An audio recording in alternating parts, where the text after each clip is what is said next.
biggest difference. Can we look at Luke chapter 8, verses 22 to 56? I want to look at a chaotic day in Jesus' life. I'm going to read from 26 to 30, and then I'm just going to go through every single story. In 26, it says, they sailed to the region of the Gerasenes, which is across the lake from Galilee. When Jesus stopped ashore, he was met by a demon-possessed man from the town. For a long time, this man had not worn clothes or lived in a house, but had lived in the tombs. When he saw Jesus, he cried out and fell at his feet, shouting at the top of his voice, "What do you want with me, Jesus, Son of the Most High God? I beg you, don't torture me." For God had commanded the evil spirit to come out of the man. Many times it had seized him, and though he was chained hand and foot and kept under guard, he had broken his chains and had been driven by the demon into solitary places. அந்த நகரத்தைச் சேர்ந்த ஒரு மனிதன் இயேசுவிடம் வந்தான். அந்த மனிதன் பிசாசு பிடித்தவனாக இருந்தான். You know, this is a very chaotic day in the life of Jesus. And I want you to follow me at every single instance of the different stories that's going to happen in this particular chapter. It's a really chaotic day. First, he crosses the lake. He takes a journey across the water, and he lands in an area, and he finds the man who is fully demon-possessed. And he gives a command for the demon to leave the man. But then, how many of you know that the demons can realize God more than we do? You know? More than what our spiritual eyes are stronger, the demons can interpret whether there's God or not. And here is a demon, here is a demon looking at Jesus and saying, "What do you want from me, Son of the Most High God?" It's very important. That is the reason why in churches and in pulpits, when you see people being brought in the front, they just manifest, because the demon cannot stand in front of the presence of God. We went to a place in Andhra, and this place was unique because they gave 714 people baptism on one day. 714 people on one single day. But then when the people came up for prayer, there was this lady who just came up for prayer to receive something, and the bishop just laid his hand on her, and she started to manifest. And then they prayed, and then she became quiet. I don't know whether the evil spirit left her or not, but it seemed as if the evil spirit left her. But the truth is, the demon can recognize Jesus and God more than you and I do, because they can see it very clearly. If we are strong in Christ, we can do, but if we are not, we can't. So here's the demon which calls out to Jesus and says, "What do you want from me, Son of the Most High God?" And then finally Jesus asks, "Who are you?" And the demon says, "We are many." And he calls himself as Legion, because there were many demons.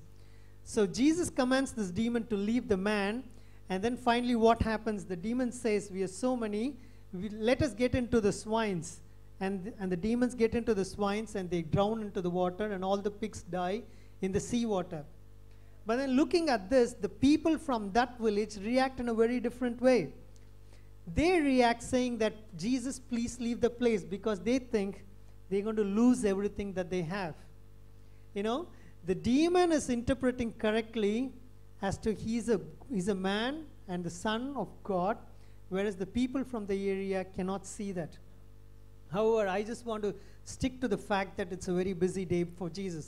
You know how much it is draining for you when God is not accepted by the people? When you're trying to do something for people and they're not ready to take it, even though you're doing it in the right mind and the right will, it's sometimes really paining. It has happened to me before. I've tried to help people, but then I've seen them react in different ways, and it really hurts. How much it would hurt God Himself when you try to help someone and then people rejecting him, saying, leave this place. So he had to take the boat and leave the place. And then there he meets another man called Jairus. And I want you to put yourself in the shoes of Jairus, because Jairus' daughter is about to die. Jairus' daughter is about to die, and Jairus says, my daughter is about to die, please come and heal my daughter. So immediately Jesus listens to him and he goes with him. But the problem is, there's a huge crowd that's following Jesus, and they're pressing onto him. Now, if, Bill, you are Jairus and you want Jesus to come to your home, you would be very interested in the fact that he comes to your home immediately, because your daughter is at the verge of death. If my daughter is sick and I want Jesus to come and heal her, I would expect Jesus to walk fast, to come and attend to the need immediately. But then here is Jesus walking and being pressed by the crowd, and then a woman with 12-year issue of blood comes and touches Jesus. மூன்று காரியங்கள் இங்கே நடக்குது. இயேசு வந்து அந்த கிராமத்தை விட்டு துரத்திடுறாங்க. ஏன்னா அங்கே இருக்க பன்னிங்கெல்லாம் வந்து செத்து போயிடுது. அதுக்கப்புறம் இயேசு வந்த உடனே ஜைரஸ்னு ஒருத்தர் அவர்கிட்ட வந்து கேட்குறாரு, என்னுடைய மகள் சாக கிடக்கிறா, அவளை வந்து நீங்கள் குணமாக்குங்கன்றாரு. குணமாக்கணும்னு யாராச்சும் கேட்டால் உடனே அந்த இயேசு சுவாமி நம்ம வீட்டுக்கு உடனே வருவாருன்னு தான் நம்ம எதிர்பார்ப்போம். ஆனால் அவர் நேராக வீட்டுக்கு வராமல் என்ன பண்ணுறதுன்னா, அவர் கூட்டி ஒரு கூட்டம் வந்து நெருக்குது. அதனால அவர் வந்து ரொம்ப மெல்லமாயிடுறார். In that time, a woman with 12 years of issue comes and touches him. And not touches him, she just touches the hem of the garment. Now, you would expect as Jairus to move on. You know, you wouldn't expect Jesus to waste a single minute there. But Jesus stops and asks, who touched me? You know, this is the last thing that you want to happen as Jairus. You don't want Jesus to waste any time. But then, you know, we worship a crazy God, and the disciples realized it as well. And so the disciples asked Jesus, everyone's crushing you, there's so much crowd, how would we know who touched you? But then because Jesus kept insisting the fact, and because Jesus kept delaying his timeline, you know, it so happens that the lady with the issue comes in front and she says that she was the one who touched, and the issue of blood that she had for 12 years has now stopped and she is healed. So Jesus has wasted enough time there, but irrespective of the fact, now there comes the news saying that Jairus' daughter is dead. So Jesus replies back to Jairus saying, don't worry, if you believe, you will see the blessing of God. You know, God is pushed on a day in which it's so busy. If you are a VIP, you know, especially in India, you know, like there are people thronging to you, and I think the Arab culture is quite the similar. There was once in one of the churches I spoke, and then at the end they came and put a shawl on me. I felt so embarrassed. So then there was this old lady who came to pray, so I just gave the shawl back to her so that she could take it. And then the same church insisted that I stay back, have breakfast with them, and go. So sometimes people treat you as VIPs. It was like million times harder with Jesus, because everyone knew that whomsoever Jesus touched, healed. Whomsoever Jesus wanted to cure, he cured. So there was a lot of people following Jesus. There was a lot of people who were crushing Jesus. But in the midst of all the struggles and in the midst of all this busy time, Jesus had the time to take off and have an intimate moment with this lady. And let's keep going on. The focus that I want is at the end of this chapter. You know, Jesus goes into the house finally, and he looks at this girl, and then he says, little girl, gets up. And he does that when people are actually mourning and crying for this girl. The girl is actually dead. She has come back to life. You know, we can preach on this chapter for like 3-4 days. It's such a huge chapter. But I'm just rushing through it to get to the point where I want to. You know, after she is healed, Jesus looked at this girl, looked at the people who who are his relatives, and they said, then Jesus told them to give her something to eat. அவர் உயிரோடு எழுந்த பிறகு அந்த பொண்ணு, அந்த சின்ன பொண்ணு 12 வயசு பொண்ணு உயிரோடு எழுந்த பிறகு அவங்களோட பெற்றோரை பார்த்து, சொந்தக்காரங்களை பார்த்து இயேசு சொல்கிறாரு, அவளுக்கு ஏதாவது சாப்பிட கொடுங்கள் என்றார். Jesus said, give her something to eat. You know, that to me is my God. That to me is a God who loves me dearly. And that to me is a God who is so very personal. You know, I keep talking about Louise, who is my colleague, who is a non-believer, and she keeps making fun of the fact that I'm a Christian and I'm very devoted. And she always asks this question. She keeps asking this question, saying, how come you are such a devoted Christian, and what's there that's driving you?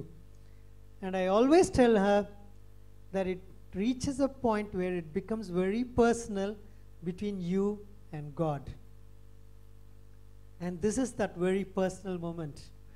This to me is the most personal moment of all, where Jesus, even after healing the girl, even after having a busy day of driving demons, even after having a day of the people crushing him, even after having a day where women touched his hem of the garment and she was healed, he still took the moment to say that, give her something to eat. That to me is a crazy God.